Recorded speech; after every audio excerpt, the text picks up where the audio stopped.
Let's talk about the Dallas Cowboys because, well, why not? How about them Cowboys? Yeah! They lost to San Francisco 49ers 30-24 last night in a game that was, I think, a lot closer than most of us thought it would be. San Francisco with a dominant third quarter. Looked like they pretty much stolen the game away. But then the Cowboys get a near interception. Almost got a pick six of Brock Purdy. But then Dak and the Cowboys gets a prevent defense. Go down, score. Dallas gets another stop. The Cowboys go down, score again. Cowboys get another stop. And props to Brock Purdy. I may be hard on the guy, but I give props where it's due. Hit on his blind side, okay, and somehow manages to hang on to the football. So kudos to him. Could have been a game-deciding play right there. And kudos to Brock Purdy for not turning the football over. And Dallas has the ball in their hands. To me, this is the story of the game, folks. Because we'll get into the talent gaps, but it all kind of ties into this moment. Is that I have been the Dak Prescott guy, I think, in all media of all sorts of all sizes. I've said for years that I think he is a fantastic quarterback who has been held down by the worst organizational structure in professional sports, not to mention the roster isn't horribly talented. But as I say all the time in the show, two thoughts that can simultaneously seem to contradict one another can be true. Believe it or not, that can actually be the case. On one hand, it is true. The coming into this game, the Dallas Cowboys were this. They were bad at basically everything. They couldn't stop the run, couldn't stop really anything defensively. The team scored a lot of points on them. They couldn't protect. They couldn't separate. It was a mess. On that hand, yes, Cowboys are a bad football team with a massive talent gap. I mean, I was watching that game, and with San Francisco missing McCaffrey, missing Ayuk, Deebo Samuel's hurt again. I'm watching this game. I'm still like, yeah, if you take the 10 best players in this game, San Francisco has like 8. At best, 7, if we're going to be kind. But it's more likely 8.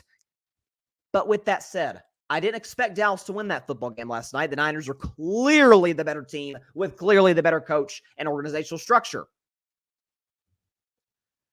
But when it comes to Dak Prescott, who frankly has not been that good this year. I love Dak, but I got to keep it real. He hasn't been that good. We'll go into the numbers in just a moment.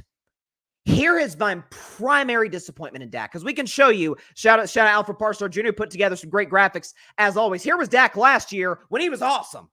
36 touchdowns, 9 picks, passed for about 265 yards a game, completed darn near 70% of his throws, pass rating of 105, QBR 0 to 100 of 73, which is excellent. And Dak was amazing last year, which is why I'm hard on him this year, because I watched the Dallas Cowboys last year. I watched the Dallas Cowboys this year. You know my takeaway is in both seasons? Yeah, they're not that good. They're really not that talented. CeeDee Lamb is out of this world great. Micah Parsons, now, who obviously wasn't there last night, any given Sunday can be the best player in the field, but it depends on the Sunday and it depends on the matchup. But he can be great. There's no question about it. Trayvon Diggs, who got cooked last night by George Kittle, generally pretty good. Not in a great season, but generally pretty good. Dallas is kind of terrible outside of that. And by the way, the numbers I just showed you back that up. But I didn't think they were that talented last year. How many times I was talking about the show, like, if God forbid, knock on wood, and it didn't happen, and hopefully it doesn't happen this year. I said, if God forbid CeeDee Lamb goes down, they're the Patriots in terms of receiving corps. We'll get to the Patriots and Jets later on the show, but they're objectively not talented. Jalen Tolbert, Jalen Brooks, an old Zeke, an old Dalvin Cook. I like Jake Ferguson. I don't love him. I'd like him better if the Cowboys had 2 to 3 other good receivers on the roster. They're not that talented, but they weren't last year. And Dak, a very credible case could have been made. He could have been league MVP last year. We show you last year's numbers. We can now show you this year's numbers. And folks, they're just not that good. They're just not. I love Dak. I got to be objective. 10 touchdowns, 8 picks. So he's almost 1-for-1 touchdown interception ratio, which is terrible. 263 pass yards per game, completing 63% of his throws. That's not great. Pass rating of 84. That's right at league. That's basically league average. QBR of 47. Also average to below average. Dak Prescott has simply not played good football this year. And I think what is watching that game, it was that last drive when Dallas, for reasons that I'm not sure Cowboys fans, Niners fans, NFL fans can comprehend, it's like, oh my God, Dallas can win this game. They've got the ball under 3 minutes to go at their own 25. They got it all right in front of them. First play of the drive, Dak throws a pick, or looks like he was going to, directly to Fred Warner. Like Chris Collinsworth, who doesn't rip anybody on the air on NBC. And by the way, shout out to Chris Collinsworth. He says immediately, Mike, referring to Mike Tirico, Mike, I don't know what Dak saw on this play. It just throws it right to him. Okay, and for the good fortune for the Cowboys, got dropped. The next play, it's kind of a flush out. It doesn't work, whatever. Third down. Now I'm saying, oh, there's my man, Dak Prescott, delivering a dime. I mean, on the money. Perfect throw to Kevontae Turpin down the sideline that could not have fit the ball in any better in a very tight window, and Turpin dropped it. And then the fourth down, there was a questionable. Was it PI? Was it not? At the end of the day, I've always said for years, if you need a call to go your way in order for you to win, you didn't do enough to win. Simple as that. I've always said that. And so I'm not going to be inconsistent here with my guy, Dak Prescott. That was like the ultimate Dak drive where he was like, what are you doing? And then it was, oh my God, he's amazing. Oh, I got dropped. That feels like it kind of summed up the Cowboys. And the bad news for Dallas is moving forward, are there teams that have as difficult a schedule as this bad roster has moving forward? At Atlanta, now I actually like Dallas in that spot. I think Dallas may actually win that game. But at Atlanta, home for Philly. Now Dak's owned the Eagles, so we'll see. But Philly's playing good football. Houston at home, yikes. At the Commanders, yeesh. Giants at home, whatever. Bengals, who could be desperate at that point in the season. Carolina, whatever. Buccaneers, who knows? Baker could throw a party on them in Jerry World. At Philly, home for Washington. That is a brutal stretch of games moving forward. And this is, again, a Cowboys team. And this was my take on Dallas. And this is why I'm hard on Dak today, folks.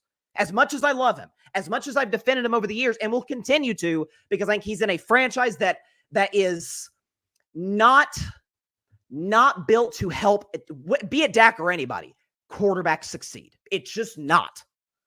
Distractions, poor coaching, poor rosters, distracting, all of it. My takeaway and the reason I took the Cowboys to win the NFC East this year, despite me saying, yeah, they're clearly not a contender. We've seen contenders win divisions plenty of times. Was this simple? Well, they weren't that talented last year, and Dak Prescott and CeeDee Lamb put on a show, led into 12-5, and Dak, credible case could have been made that he should have been league MVP. And this year he's been an average quarterback, in some cases below average.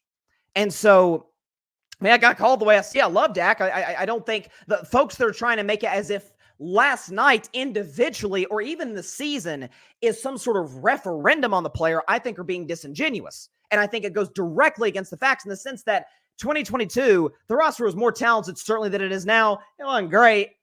And Dak got some bad luck interceptions, let's be honest, on some tips, on some crazy stuff. But Dak led wins against the Vikings, against Philadelphia. I mean, good against good teams in 2022. Last year, shocked the world with how he played with poor roster construction. And this year, he hasn't done it. It's that simple. Coach is the same. Number one receiver is the same.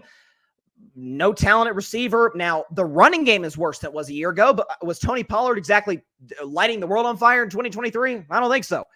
I didn't think his loss was that big for Dallas, and I still kind of hold to that because I'm not sure Tony Pollard, you see what he's doing in Tennessee? Nothing. So, I mean, Brock Purdy, who, by the way, props to Brock Purdy, who was amazing last night with his legs. Brock Purdy, do we have the stats here? Again, 260 yards passing, passer of 114, QBR 0 to 175. I was most impressed with anything with Brock Purdy. 8 carries for 56 yards, right? Being able to move it in the pocket, outside the pocket, out the middle, to the left, to the right. Brock Purdy, the quarterback.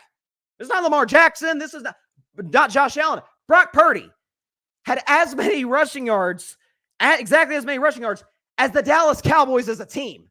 So, listen, it's nothing. The only thing that shocked me, and by the way, if you're a Cowboys fan, maybe this makes you feel a little optimistic, is, God, even injured, they're way better than us, and we had a shot.